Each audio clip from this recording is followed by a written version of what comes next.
So Russia isn't just struggling on the battlefield, it's bleeding out economically and faster than the Soviet Union did before it collapsed. It took a couple decades for all of the policies to finally catch up with the Soviet Union, but they did catch up. And we're seeing those decisions move faster in Russia today.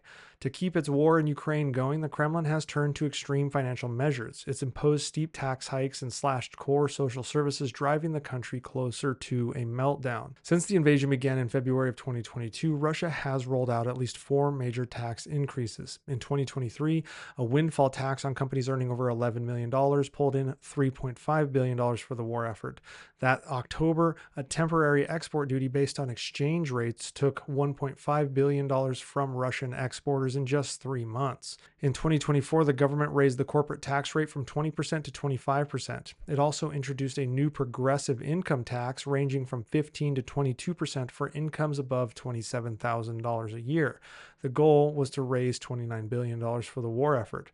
Then, on July 16th, just this past Wednesday, the head of Russia's budget and financial markets demanded another emergency tax hike. Why? Well, oil and gas revenues dropped by 17% in the first half of 2025, and Russia is now staring down a $41 billion deficit, which is 6 times larger than the previous year. Now, these hikes are crushing businesses and fueling inflation. Just last month, inflation hit 10%, and it's still climbing. At the same time, the Kremlin is gutting public services to feed its war effort. The 2025 budget revealed massive cuts. Small business support was down 11.6%, education was cut by 11%, pensions were slashed by 31%, and other broad social services were cut by as much as 35%. Meanwhile, military spending has exploded in Russia. It now makes up 6.3% of Russia's GDP, double what's spent on social programs. That's about $186 billion on defense compared to just $111 billion on everything from schools to healthcare. The Kremlin is starving its future. With education, welfare, and healthcare on life support, ordinary Russians are getting crushed by inflation and a collapsing ruble. The National Wealth Fund, once a $120 billion safety net, is now down to $52 billion as of this month. At this rate, it'll run dry within the year if oil prices stay low. These four tax hikes and deep social cuts tell a clear story. The regime is sacrificing its people to keep a failing war alive. Official support still hovers at 76%, though, thanks to propaganda and fear.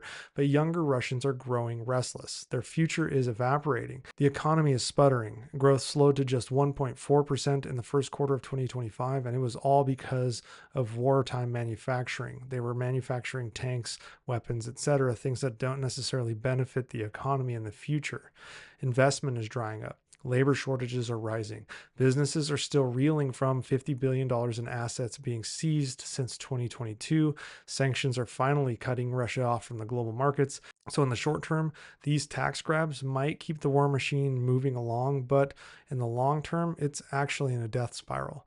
With no economic engine and no plan beyond oil, the Kremlin is driving the country towards collapse. Even Kremlin officials are now overtly warning that if the war drags on, the budget crisis could tip into something much worse.